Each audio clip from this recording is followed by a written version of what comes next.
You're listening to 17 Carat K-Pop. For more about this show, as well as my other podcast, How to Stan, visit 17caratkpop.weebly.com. There you'll find episode guides, as well as additional reading, more exclusive content, tons of great stuff. And never miss an update, an album review, interview, etc. by subscribing to the free newsletter, howtostan.substack.com. You could also become a paying subscriber on Substack, and that means you're supporting an independent creator and become part of a community, howtostan.substack.com. Enjoy the show! Hi everybody! Welcome back to 17 Carat K-Pop. Really excited because now it is time for part 2 of the TXT special, covering all things minisode 2, Thursday's Child. First, I want to share my initial thoughts and reaction. Then I'll get to more theory stuff. My first thought, listening to this album, was honestly pleasant surprise. It's not that it doesn't sound like TXT, but it's definitely new for them. And the overall feel of it is, it's not full, it's kind of stripped back for them. Less instrumental layers at play. But I think that works to their advantage, and it's not like the songs feel incomplete. Hopefully that makes sense. The songs don't feel full, relatively stripped back for them, but that doesn't mean they sound incomplete. Just a different kind of simplistic completeness. They let their voices, more guitar than I expected, and some piano to set the scene. I also was surprised at the contrast here because there was that really angsty, gritty vocal delivery on the cast chapter songs, but now it's very opposite. It's kind of light, just dreamy vocals, yet the angsty content of the songs remains the same. Just an interesting new twist on it. Although they did say this album is meant to really focus on that angst, that anger post-breakup, rather than the other feelings that come with your first love breaking up with you, the desperation, the sadness, etc. My first reaction to the visual component of this comeback. Honestly, it's because I'm such a nerdy cinematic universe, music video universe, conspiracy theorist of sorts. Really, I just go wild analyzing K-pop music video universes. My first thought at seeing the teaser pictures for this was I have to look up these words on his shirt to see if there's a secret meaning there. And it turns out there is a message sent through his outfit. First of all, as an accessory, Yeonjun wears a key as an earring. Remember, the key was a huge symbol worth remembering from earlier in their story. Subin wore it as a necklace. It's presumably the same key representing their adventures during the Chaos Chapter videos. So again, they have continued to tell the story through clothing. And then his t-shirt, it turns out, is covered with a bunch of French phrases. I really am going to botch the pronunciation, so I'm just going to tell you these terms, what they translate to. One phrase on his shirt translates to help me. One translates to fall, or to fall ill. And one translates to emerge or to be born. So it's both kind of a cry for help, even on his shirt, post-breakup in this state of anger, state of rage, but also a call for a new inner self to emerge, the readiness for a fateful metamorphosis. It's also notable that behind Yeonjun wearing that shirt, chalk letters on the wall say cost. Let's really dive into the content of both the video and lyrics for Good Boy Gone Bad, the new single. The group choreography scenes, some of them take place at this graveyard, with the members wearing suits and singing about putting the nail in the coffin of this relationship. Like, you're really severing ties, no reconciliation at this point. This brings back a lot of memories of their previous eras, because not just that concept of debating eternity and seeing that old, literally beaten down version of themselves in a hole back in the Puma era, eternity era, etc. This makes sense now. Now they basically, here's a grim theory, beaten down, presumably dead, version of themselves from the Puma and eternity eras. That's who's in the graveyard now. And it seems notable that they are in suits because they're talking about growing up, this sense of stepping into adulthood, whether they like it or not, despite the album being called Thursday's Child. And that struggle with that mix of feelings, having to grow up but being a kid, makes this feel like the death of them, to put it dramatically. The pre-chorus changes up in the first part. So the second part repeats, gotta watch me, killing me, etc. But the first part goes from saying, "This broken feeling is not too bad, better than those pathetic days," to, "So sweet is this shut-eyed night of despair. I feel free now." And if you recall, in What If I Had Been That Puma, they said, quote, "There is a sense of freedom." Shedding their old selves and closing that chapter, they're finding appreciation for.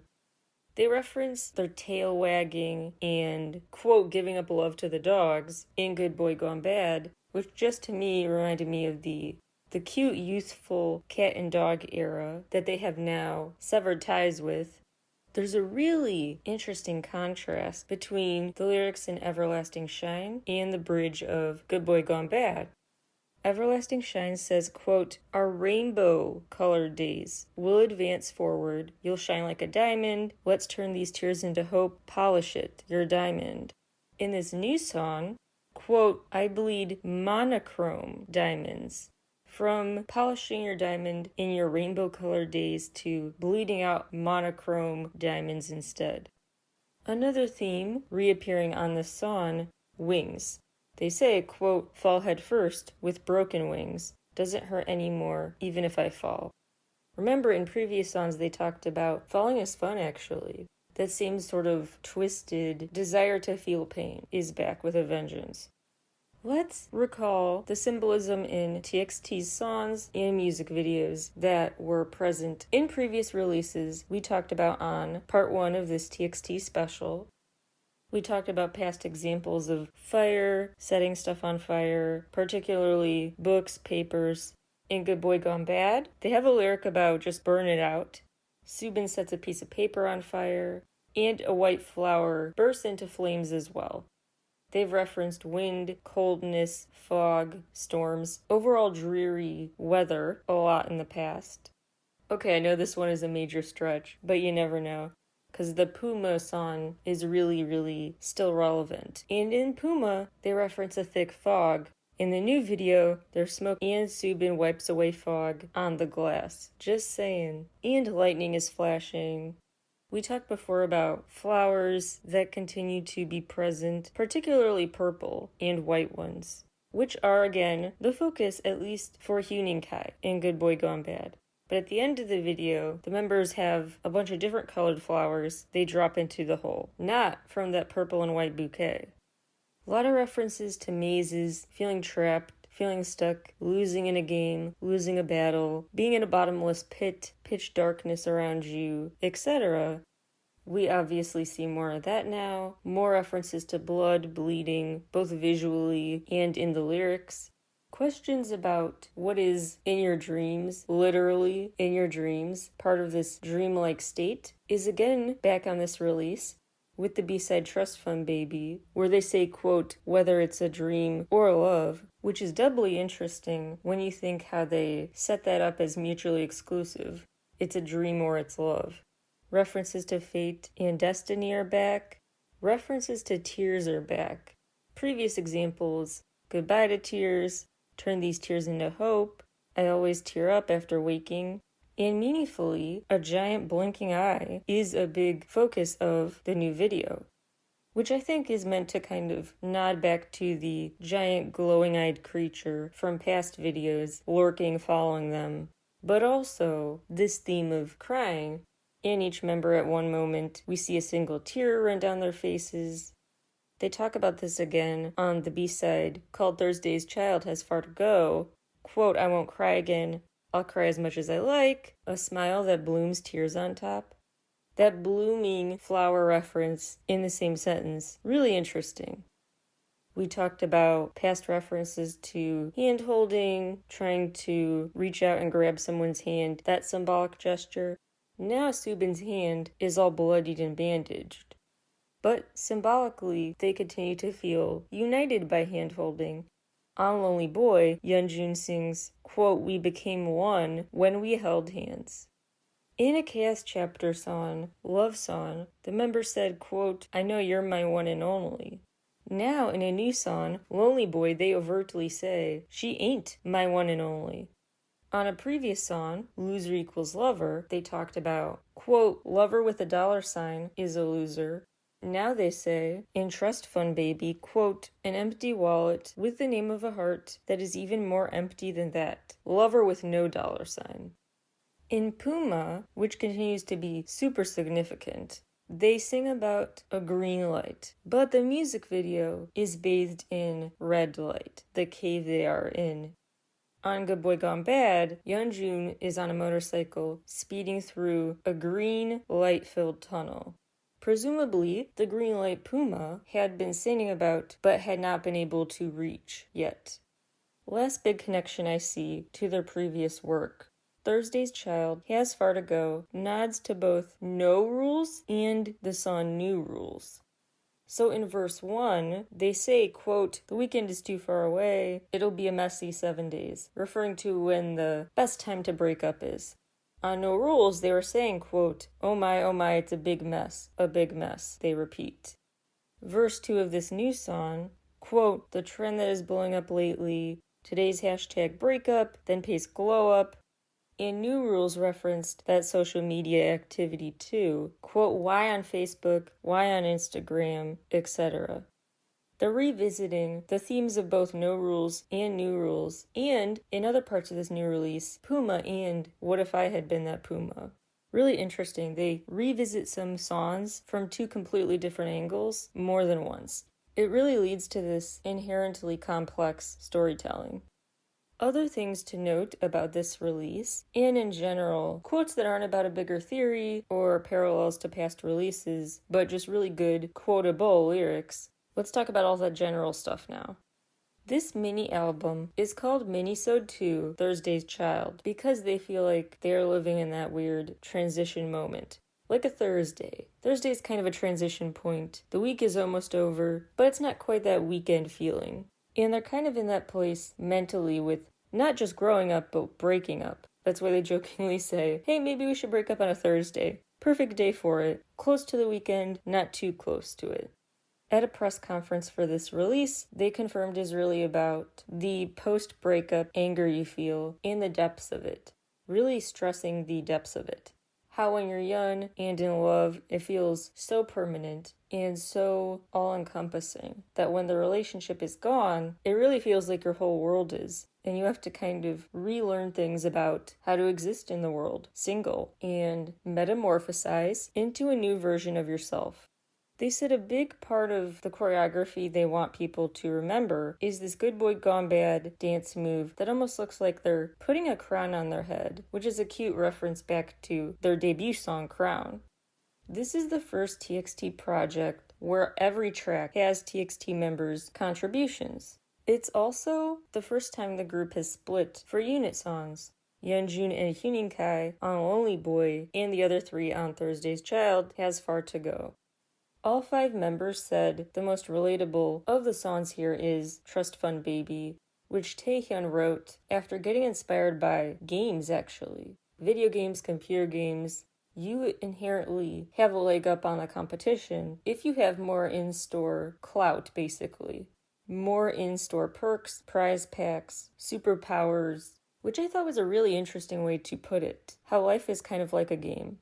There's bound to be a hierarchy forming of the haves and have-nots. And those conditions that create the hierarchy are kind of inescapable. They shape your odds for life. Some really dark but poetic Good Boy Gone Bad lyrics, quote, erase that boy inside of you, then fill it with the wreck I've become. I'm like a zombie dead alive, born atop the tomb of love. I like it better now, this completely altered face of mine. Sorry, I have to point out another tie back to previous work for Thursday's Child Has Far to Go, because they say the destiny of being a Thursday's Child makes me walk again, feeling so good. That I find notable because they're again talking about what they've always been talking about. Destiny, fate, what's written in the stars is bound to happen. And this status of being this symbolic Thursday's Child, they treat as a destiny. But then they say, it makes me feel good, makes me feel like things are good, which just reminds me of their past song lyrics about predictability, not having that fear of the unknown, is a comfort to me.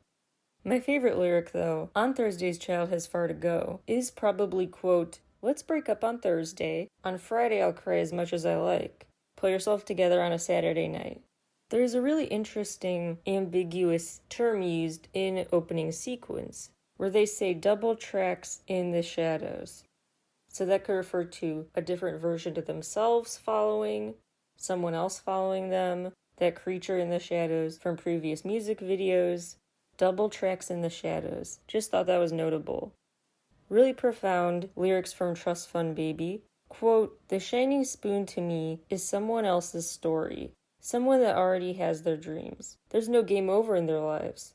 I have to actually make another tie back to a previous release because I am uncontained with this stuff. There's a laughter a little bit, a haha at the beginning. Just made me think of the haha at the start of Frost. Songs about time being frozen, the story of someone where no game over happens, and in both cases, they're just kind of laughing off the seeming absurdity of the circumstance. An appreciation-worthy, but just simple way of putting it on Good Boy Gone Bad, this actually sums up like the whole album. Quote, "Love is a lie. I loved that lie." If you want to look at music video universe theories in terms of each member's character, remember Yeonjun was introduced to the world in an intro video playing computer games, which has newfound significance in hindsight. As does the fact, in Nap of a Star, this giant creature facing him gave him this scratch without even touching him. This creature has been a menace on him since those days, and he's tried to avoid the same grown-up troubles as the other members, like in Nap of a Star, when he was the only member to stay back and just hold on to the stuffed toy as the others left the side of the flaming doorway. The video for Good Boy Gone Bad really emphasizes he was not safe. He tried to stay in his youth as a protective thing. Clearly he's felt emotionally destroyed and has to rebuild. The growing up was part of the story of what is inevitable, what is fate, what is destiny. Now he has to kind of embrace it even if he's falling and screaming along the way as he races through the tunnel that is now lit up green. What's notable about Subin's role is not just the lock necklace he wore. Sorry, I think earlier I said it was a key. He actually has the lock on a necklace. And now the key is the earring Yeonjun wears. In the Eternity video, Subin's character tries to approach the other members, but realizes he's stuck behind glass, like in a glass box. Now a mirror leaves him stuck and feeling separated. In Good Boy Gone Bad, he ends up smashing the mirror in frustration, wiping fog off glass. He's still trying to see beyond the looking glass, so to speak. Similarly, Huening-Kai's character was in a glass box in Puma, and now he's back in a similar situation in the phone booth. Taehyun's character is the one closely associated with the purple flower symbolism that was recurring until now when we're dealing with flowers of different colors. His intro film feels like it carries more meaning in hindsight too, because Taehyun's intro video pre-debut showed him goofing off with the filters on his phone. And, like I said before, references to Facebook, Instagram, that whole internet life are back in this release. Then there's Bumgyu, who is surrounded by flowers, but never in a good place. He's there with the flowers in the trash, or a flower set on fire, etc. He's also a character who encountered the glowing eyes of that evil creature in Eternity. And in Puma, he had small flames surrounding him. Something's following him, lurking over him, metaphorically and literally. He can't catch a break. So those are the character roles to pay attention to, see how they evolve in the future. I have a lot of thoughts I'm still swirling through in my mind about where the story goes from here. And it is quite fun to leave it up to your different interpretations. So I'm not going to share too much else about my thoughts, but I wanted to focus on the ways this new album really is quite a natural continuation of the stories laid out previously in their musical universe. I hope my breakdown of all things Minisode 2 interested you and keeps you excited to see what is next for TXT. Really incredible artists, really unique, and really poetic with lyrics, metaphors, all that. Thank you all for listening. Thank you TXT for the great new music out now. More TXT writing coming to my site soon, so be sure to sign up for newsletter notifications at howtostand.substack.com. Thank you guys again. Talk to you all soon. Bye, everyone.